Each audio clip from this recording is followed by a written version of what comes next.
Hi, I'm Jessie Sutton, and I'm the editor of Valiant Magazine. In this documentary, I'm going to walk you through the process of creating Valiant and the steps I took to develop this magazine for independent women. The initial stages for Valiant's creation began during my college magazine workshop course.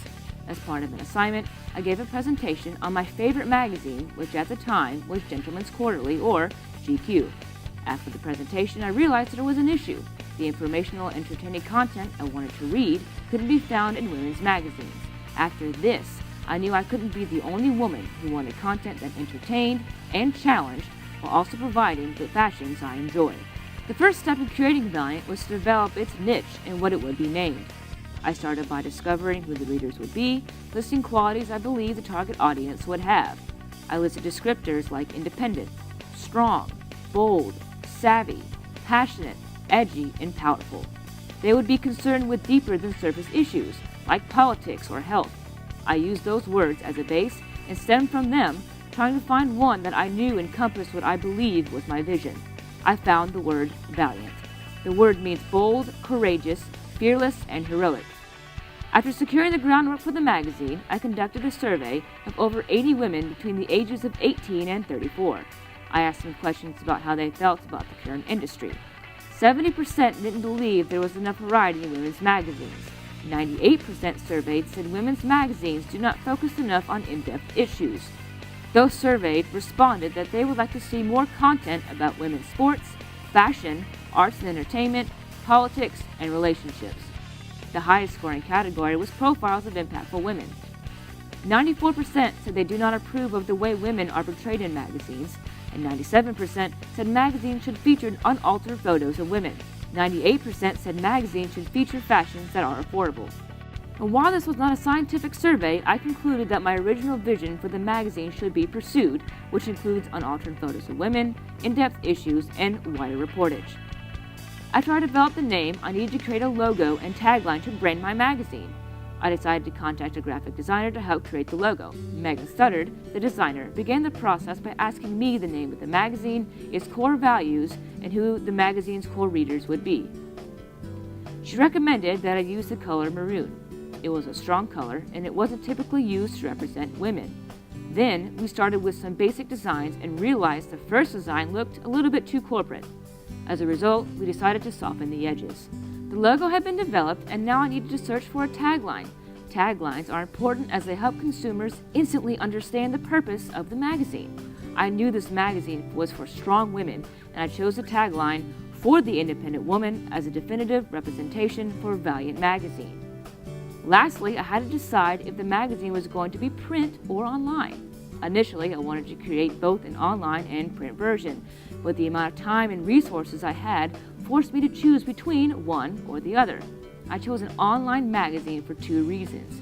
First, I wanted to further my HTML coding and website layout abilities. Second, I feel that in the future, only the top magazines will remain in print while others will thrive only online. Then I developed a media kit. I explained to potential investors, advertisers, and readers that the magazine's readership will be strong women and the editorial style will be just as strong but also relatable and expressive. I also worked to develop the magazine's mission statement, which says, "Valiant Magazine stands as the online source of fashion, news, and entertainment for the independent woman. Valiant Magazine equips today's women with the audacious articles they deserve and the honest fashions they desire." One of my respondents to my survey requested that more stories include information about the American military and women who served in the military. This inspired me to make the first issue themed Independence. It features stories about a woman in the military, immigration, a woman who survived cancer, and the importance of women's sports. I think one key difference between Valiant Magazine and other women's magazines is that it really pushes the limits, and I think it was an extraordinary undertaking for a senior class project, and now it's this platform that's out there for fashion, advice, stories about sports that you never hear from women anyway.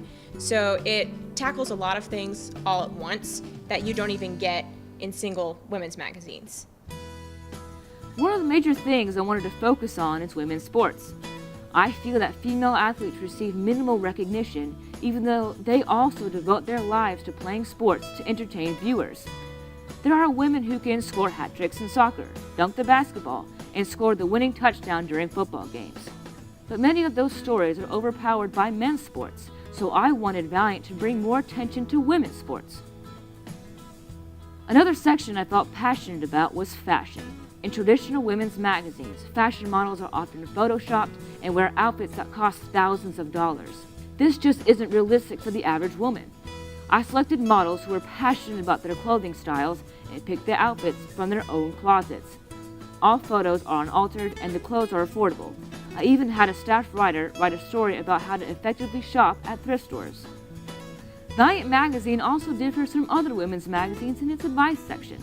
Typically, advice sections are stuffed full of relationship advice, often containing more sex tips than actual relationship advice. In Valiant, I wanted to offer some positive advice that women can actually use and apply to their lives. One of the columns was written by columnist and sports writer Joel Silverberg, called Men's Perspective. Well, being a male, I don't have a wide knowledge of women's magazines, but I do know that our media portrays women in a way that tries to make them desirable towards men instead of focusing on the intelligence and empowerment that women have in today's society. And I think that more and more women are finding greater roles in the workplace and at home, and I think that Valiant Magazine emphasizes those qualities in women and tries to make women feel more independent, more strong, and tries to make them more aware of the aspects of a woman's life that she can embrace. After gathering the content, I began working on the website layout. I decided to use Adobe Muse to create the website, which was a program I had never used before. I wanted to place as much content above the website's fold as possible, so I placed Valiant's logo on the side of the webpage. I positioned a slideshow and 2 teaser sections above the fold to provide readers with content to grab their attention and hold their attention. To alert potential consumers of the magazine's first issue, I created various social media accounts, including a Facebook, Twitter, YouTube, and Pinterest. I used these to instill excitement into those who checked out the pages. Daily, I posted photos describing how many days were left until the launch and what to expect from the magazine. One week, I reached more than 700 people with my Facebook posts. All in all, more than 20 stories were released in Valiant's first issue. Some of the stories entertain readers, while others were meant to challenge them or enlighten them. I couldn't be more proud of the work my staff and I accomplished in creating Valiant in the magazine's first issue. Thanks for watching this documentary about Valiant Magazine, the magazine for the independent woman.